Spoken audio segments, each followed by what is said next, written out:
আসছে গোপাল, যাচ্ছে গোপাল, ভাবছে গোপাল, আসছে গোপাল, আসছে গোপাল, যাচ্ছে গোপাল। আজকের মজার গল্প হিংসার ফল। গোপাল সকাল সকাল গিন্নিকে বলে, ও গিন্নি, আমি চুল কাটতে গেলুম গো। গিন্নি মাছ কাটতে কাটতে হেসে হেসে বলে, চুল কাটতে? তোমার আবার চুল? বলে, কেন গিন্নি, আমার মাথায় কি চুল নেই? আমি কি চুল কাটতে পারি না? অমনি গিন্নি হা করে হাসতে থাকে, বলে, সত্যি তুমি আমায় হাসালে, তোমার যা চুল, আর তোমায় কি বলি। তারপর গোপাল ওই সেলুনে গিয়ে চুল কেটে চলে আসে সুন্দর করে। তারপর মন্ত্রী মশাইও যায় চুল কাটতে। গোপাল বাড়ি ফিরে এসে গিন্নিকে ডাক দিতে থাকে, ও গিন্নি, গিন্নি, একটু শোনো না গো। গিন্নি বাইরে আসতেই বলে, এ কি, কি হয়েছে বলো? বলে, গিন্নি দেখো দেখো, বলে, বুঝে গেছি তুমি কি বলতে চাইছো। তোমার ওই ছেঁড়া গামছাটা সেলাই করে আবার ব্যবহার করতে চাইছো, তাই তো? বলে, গিন্নি তুমি আমার মনের কথা বুঝে গেলে। বলে, বুঝবো না, এতদিন ধরে তো তাই করছো। তোমাকে আর ওই ছেঁড়া গামছা ব্যবহার করতে হবে না, তোমার জন্য আমি বাজার থেকে নতুন গামছা এনেছি, এই নাও। বলে, তাই নাকি গিন্নি, তুমি আমার কথা ভেবে নতুন গামছা নিয়ে এসছো? বলে, হ্যাঁ গো হ্যাঁ, এই নাও। ওই গামছা পেয়ে পরের দিন গোপাল রাজসভায় গামছা নিয়ে রাজসভায় যায়, রাজামশাইকে দেখা থাকে। রাজামশাই, দেখুন দেখুন, আমার গিন্নি কেমন আমাকে গামছা নতুন কিনে দিয়েছে। সকলে মিলে বলে, বাহ গোপাল, তোমার ওই গামছাটা তো খুব সুন্দর হয়েছে। সকলে প্রশংসা করতে থাকে। মন্ত্রী মশাই তো মনে মনে চিন্তা করে যে গোপাল গামছা দেখিয়ে এত প্রশংসা পেয়ে যাচ্ছে, না, আমাকে তাহলে কিছু একটা করতে হবে। পরের দিন একটা লাঠি নিয়ে রাজসভায় আসে। ওদিকে রাজসভা শুরু হয়ে যায়। মন্ত্রী মশাই আসতে দেরি হচ্ছে দেখে সভাসদরা বলতে থাকে। গোপাল বলে, রাজা মশাই, দেখুন দেখুন, আমি বরং আগে দেরি করে আসতাম, কিন্তু এখন তো আমি সময়ে চলে আসি, দেখুন এখনো মন্ত্রী মশাই এলো না। বলে, হ্যাঁ তাই তো। বলতে না বলতে মন্ত্রী মশাই আসে। বলে, রাজা মশাই, আমার একটু আসতে দেরি হয়ে গেল। বলে, কেন মন্ত্রী? বলে, এই লাঠিটা নিয়ে আসছিলাম তো, তাই দেরি হয়ে গেল। বলে গোপাল তখন, যে রাজামশাই, লাঠির সাথে দেরি হওয়ার কি সম্পর্ক? বলে, রাজামশাই, লাঠিটা দেখে সবাই বলছিল যে খুব ভালো, দেখতে সুন্দর, তাই আমাকে দাঁড় করিয়ে করে সবাই জিজ্ঞেস করছিল। বলে, ও বুঝেছি, হ্যাঁ হ্যাঁ সত্যি মন্ত্রী, তোমার ওই লাঠিটা তো খুব সুন্দর দেখতে। বলে, রাজামশাই দেখুন, আমার এই লাঠির বাঁটটা কেমন রূপো দিয়ে তৈরি, কি সুন্দর তাই না? বলে, হ্যাঁ হ্যাঁ খুব সুন্দর। গোপাল মনে মনে চিন্তা করে, বুঝেছি বেটা, কালকে আমি নতুন গামছা নিয়ে এসেছিলাম বলে রাজামশাই প্রশংসা করছিল বলে আজকে হিংসায় উনি আবার লাঠি নিয়ে এসছেন। পরের দিন গোপাল বাড়ি থেকে একটা গোলাপ নিয়ে বেরোয়। ওই দেখে গোপালের গিন্নি বলে, এ কি গো, তোমার মাথা খারাপ হয়ে গেল নাকি? গোলাপ নিয়ে কোথায় চললে? বলে, গিন্নি রাজামশাইকে দেব, তাই নিয়ে যাচ্ছি। বলে, তাই নাকি, রাজামশাইকে দেবে? বলে, হ্যাঁ গো গিন্নি, দেখো না, মজাটা শুধু দেখবে কি হয়।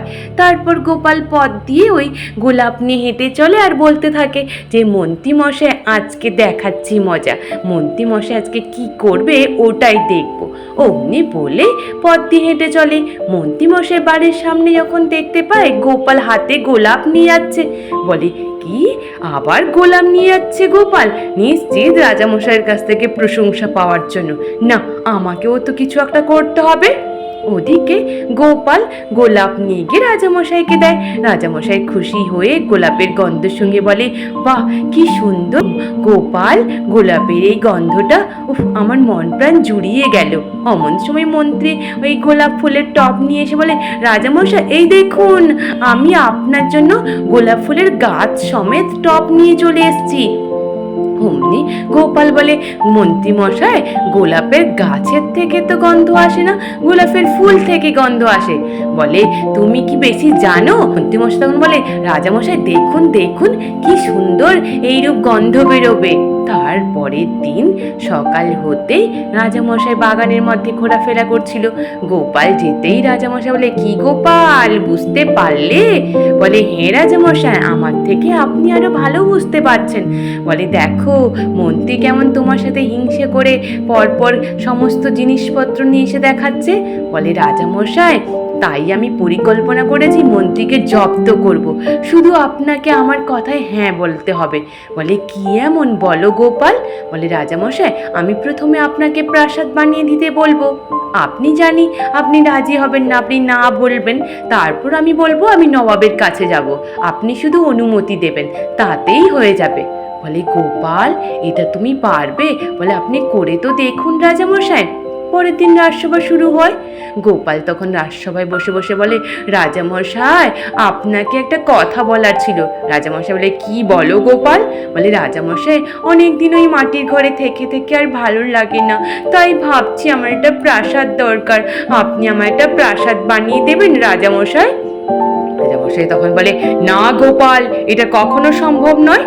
গোপাল তখন বলে, বেশ রাজামশাই, তাহলে আপনি বরং অনুমতি দেন, আমি না হলে নবাবকে বলে বানিয়ে নেব।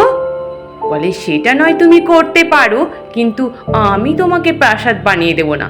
বলে, তাই সই রাজামশাই, নবাবের কাছ থেকে প্রাসাদ বানিয়ে দেবো। মশাই শুনে ভাবে, কি ব্যাপার, গোপাল নবাবের কাছে প্রাসাদ বানাবে, নবাব বানিয়ে দেবে, গোপাল পাগল হয়ে গেছে। তারপর রাজসভা শেষ হতে গোপাল বাড়ি ফিরে গিয়ে সমস্ত জামা কাপড় গুছিয়ে নেয়। গোপালের গিন্নি বলে, কি গো, কোথায় যাবে তুমি? বলে, গিন্নি, নবাবের কাছে যাব প্রাসাদ বানানোর জন্য। বলে, তোমার মাথা খারাপ হয়ে যায়নি তো? বলে, না গো গিন্নি, দেখো না কি হয়।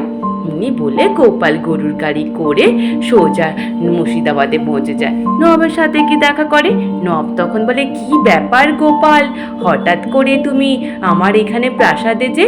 বলে, নবাব, আপনার কাছে কিছু আর্জি ছিল। বলে, বলো গোপাল, কি বলতে চাইছো? বলে, নবাব, আমার নতুন প্রাসাদ চাই, আপনি আমায় বানিয়ে দেবেন। বলে, নতুন প্রাসাদ? গোপাল, তোমাকে বানিয়ে দিতে পারি, কিন্তু প্রাসাদের যে খরচাপাতি সে তো তোমায় দিতে হবে। বলে, হ্যাঁ নবাব, আমি দেব। বলে, প্রতি মাসে 300 মোহর করে দিতে হবে। বলে, তাহলে নবাব আমাকে 6 মাস সময় দিতে হবে, আমি 6 মাসের পরে 300 মোহর করে দেব। বলে, তাহলে তুমি 6 মাস কি করবে? বলে, 6 মাস আপনার হয়ে কাজ করব। নবাব মনে মনে ভাবে, গোপালের তো বুদ্ধি অনেক, গোপাল যদি আমার হয়ে কাজ করে তাহলে তো ভালোই হবে। নবাব রাজি হয়ে যায়। ওদিকে কৃষ্ণনগরে পরের দিন রাজসভা শুরু হয়। মন্ত্রী মশাই বলে, রাজামশাই, গোপাল তো আসছে না, আপনি ওটা কিছু বলবেন না? রাজামশাই বলে, গোপাল আজকে সকাল সকাল চিঠি পাঠিয়েছে, গোপালের নতুন প্রাসাদ হয়ে গেছে। এই কথা শুনে মন্ত্রী তো অবাক। বলে, কি বলেন রাজামশাই, নবাব গোপালকে প্রাসাদ বানিয়ে দিয়েছে? বলে, হ্যাঁ মন্ত্রী। ওইদিকে মন্ত্রী মনে মনে ভাবে, তাহলে আমিও তাহলে নবাবের কাছে গিয়ে নবাবকে বলি প্রাসাদ বানিয়ে দেওয়ার কথা। ঘোড়ার পিঠে করে পরের দিন মন্ত্রী মশাই রওনা দিয়ে দেয় মুর্শিদাবাদের উদ্দেশ্যে। যখন যাওয়ার পথে গোপালের প্রাসাদের সামনে দিয়ে যাওয়ার সময় গোপালকে দেখতে পেয়ে বলে, কি গোপাল, ওইখানে রাজসভা ত্যাগ করে দিয়ে তুমি এখানে প্রাসাদে বসে বসে হাওয়া খাচ্ছ যে?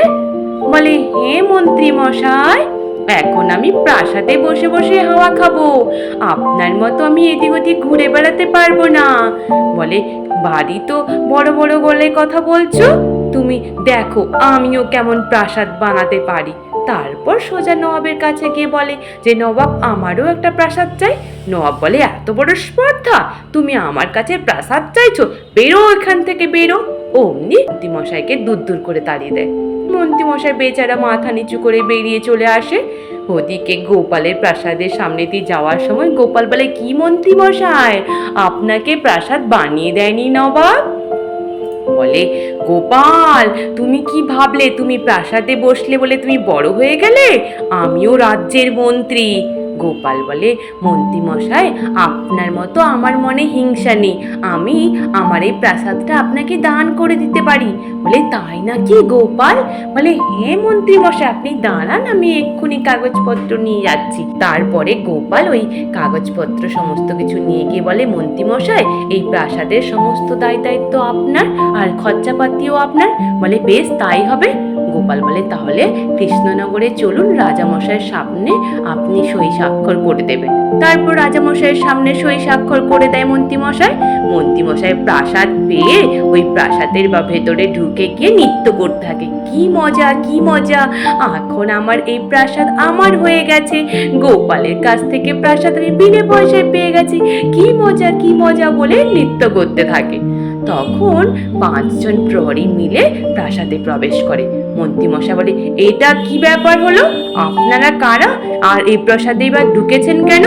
বলে, এই প্রাসাদ আপনি গোপালের কাছ থেকে কিনে নিয়েছেন? বলে, হ্যাঁ, এই প্রাসাদে আজকে মাস শেষ, এই প্রাসাদ বাবদ 300 মোহর দেওয়ার কথা ছিল, এই প্রাসাদের মূল্য তাহলে দাও। এই কথা শুনে মন্ত্রীমশাই তো অবাক, বলে 300 মোহর আমি কোথা দিয়ে পাবো, আমার তো এমনিতেই 100 মোহর বেতন। বলে, তাহলে কি করি বল, এই মন্ত্রীকে আমরা ধরে নিয়ে যাই চল। তারপর বেটা মন্ত্রীকে ধরে নিয়ে গিয়ে তারা কারাবন্দি করে মুর্শিদাবাদের নবাবের কাছে বেতের ঘা দিতে থাকে। আর বেচারা মন্ত্রী চিৎকার করে করে কাঁদতে থাকে, আমায় ছেড়ে দেন, ছেড়ে দেন, আমার ভুল হয়ে গেছে, গোপালের কাছ থেকে এই প্রাসাদ নিয়ে আমি ঠকে গেছি, আমায় ক্ষমা করে দাও, ছেড়ে দাও, ছেড়ে দাও বলে কান্নাকাটি করতে থাকে। আজ এই পর্যন্ত, নিশ্চিত তোমাদের সকলে ভালো লেগেছে। আর যদি ভালো লেগে থাকে তাহলে একটু লাইক আর সাবস্ক্রাইব করে দিও। আর তোমরা সকলে ভালো থেকো, কেমন? টাটা।